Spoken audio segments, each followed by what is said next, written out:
Hi everyone, I'm Ruben from Intermodalics, my colleague Perrin, and I'm going to quickly explain you how we made it as easy as possible for everyone to use Google Tango with any ROS-enabled robot. So first of all, let's quickly introduce Google Tango. So it's a project done by Google, and the Tango stack provides three main building blocks. So first of all, there's motion tracking, which is based on visual inertial odometry. It uses tracked features in the global shutter fisheye image to track the motion of the device through space. As we all know, VIO might suffer from motion drift from time to time, so that's why they added a concept called area learning. This area learning provides localization maps so that if you pop up the device in a learned environment, it immediately knows again where its position was in that map. And as a third thing, they added depth sensors on the device so you can actually get point clouds as well next to that motion tracking. So there are several Tango platforms out there. They typically consist of a wide-angle global shutter camera for motion tracking, a depth camera to produce point clouds, a color camera, and an IMU.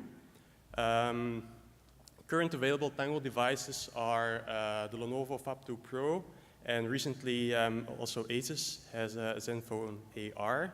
And next to that are new Tango platforms coming out, including USB devices that you could hook up to any smartphone or even to your Linux device. So to be able to reuse all the Tango capabilities on ROS, we built this Tango ROS Streamer app. So it's already available on the Play Store for free. So feel free to download it and try it if you have a Tango-enabled device. The code is fully open source on GitHub, so anyone which would like to contribute is welcome. And there are already some tutorials on the ROS wiki if you want to know more about it. So quickly, what is this app? So basically, it's a ROS CPP nodelet so that you can reuse it and integrate it in your own application.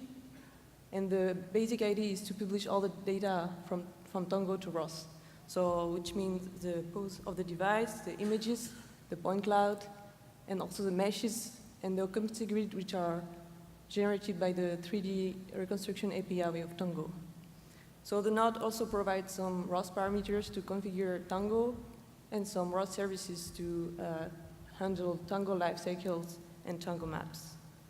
So, and around this ROS nodelet, there is a ROS Java part, which make it possible to make it a ROS Android application to manage the nodelet. And so to finish this presentation, we have a small video which shows an example of integrating this app with other existing ROS tools, in this case, the ROS navigation stack. So here we use a turtlebot and the Tango device mounted on it to map the area. So during mapping, we produce a Tango maps for localization and an occupancy grid from the Tango 3D reconstruction API, which later we use for a global map for as input to the navigation stack. So here, what you can see is the occupancy grid generation. And in the end, we use it for as input, as a global map. And also, the Tango point cloud is used for obstacle avoidance. And so that's an example of how you can use Tango for your robots. So we have a booth with also some people from Google Tango and from Ecumen, which help us make this app. So if you're interested, please come visit us at the booth. Thank you.